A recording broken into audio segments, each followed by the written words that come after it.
This is Staff Selection Commission Passage, old paper, 2019. Start. Mr. Deputy Speaker, Sir, I am extremely grateful to the honorable members who have participated in the discussion and expressed their views on the interim budget which I presented in the House yesterday. We have had a fruitful discussion on this subject. This is a routine exercise. The House is aware that I have come with the interim budget and I am pleading with the House to pass the vote on account for 4 months under very exceptional circumstances. I would like to place on record that what I have presented to the House is not my own creation. This government cannot be held responsible for what has transpired in the year which is going by. There was another government in power.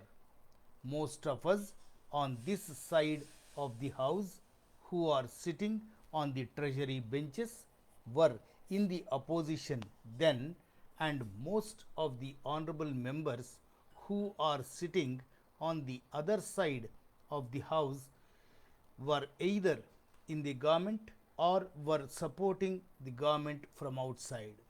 It is that government's work that we are discussing are the same I placed before the House yesterday. Now, sir, I have said very clearly that the revised budget estimates and the budget estimates for the next financial year do not reflect the thinking and the priorities of my government.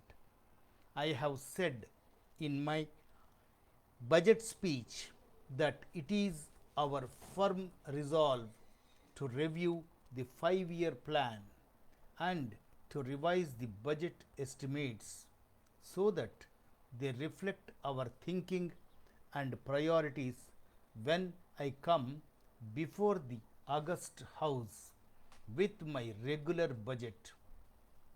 That will be the time for you to judge us.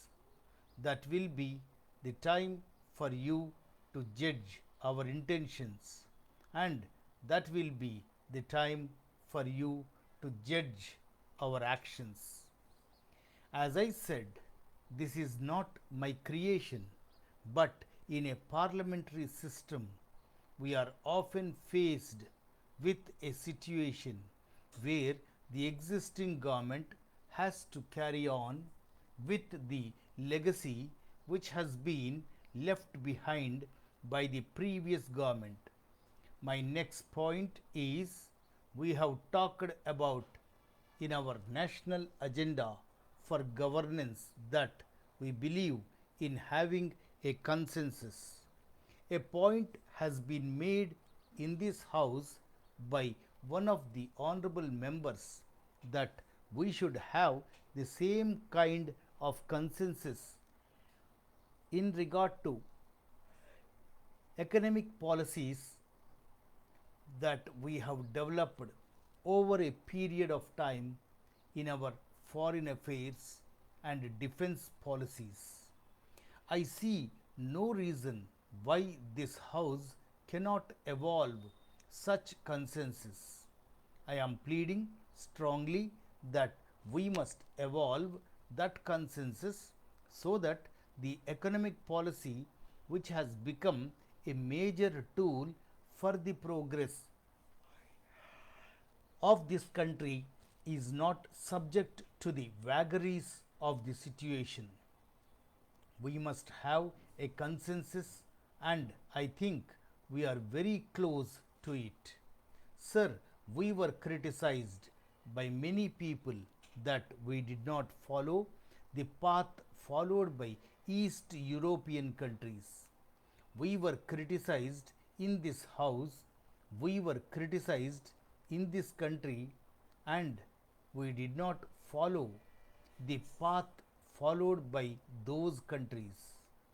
There was a thinking at that point of time that it was the best model of development. That model of development has collapsed. Then we were told that the countries of South Asia were the best models of development and India should follow those models of development. Now they too have collapsed today. They are going round the world with begging bowl. Therefore, I would like to emphasize before this House that the only model of economic development that India can follow is the Indian model of development. There is no model in the world which Indian can follow successfully except the model which we must devise ourselves on the basis of the concepts which have been handed down to us by the great leaders of the past. If we do that, then consensus building will not be difficult. The honorable members have talked about foreign investment. I hope the honorable members are aware that foreign investment at the best of time has played only a marginal role in our country.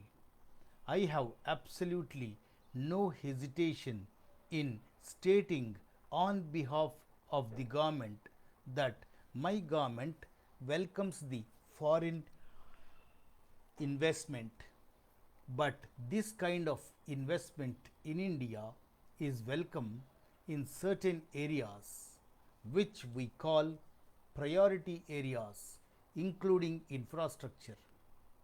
We are not interested in areas where we do not need it and they are interested to come to our country for their own profit.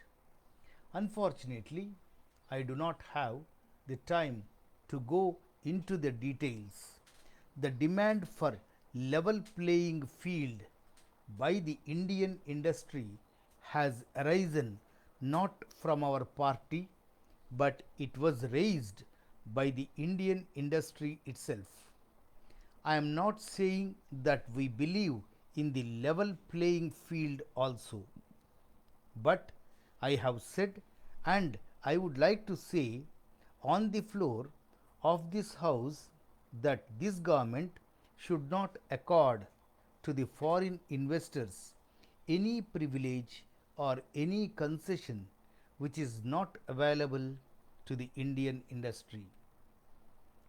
This point has been discussed in the cabinet and the same view is expressed in the President's address to both the Houses of Parliament. Sir, some honorable members have made a number of points during the discussion of the budget in the House. I do not have time to go into all of them. I plead to the honorable members to bear with me. I have not taken all the points which have been made and I will be able to clear the position of my government on those points when I will present the budget of my government in the next session. In that budget, our government's thinking for the development of the country may be seen in every field, especially for the poor people who live below the poverty line and farmers of the country. Sir, with these few words, I conclude my speech and request the honorable members of this House to pass this interim budget. At last, I thank you for for giving me an opportunity to speak.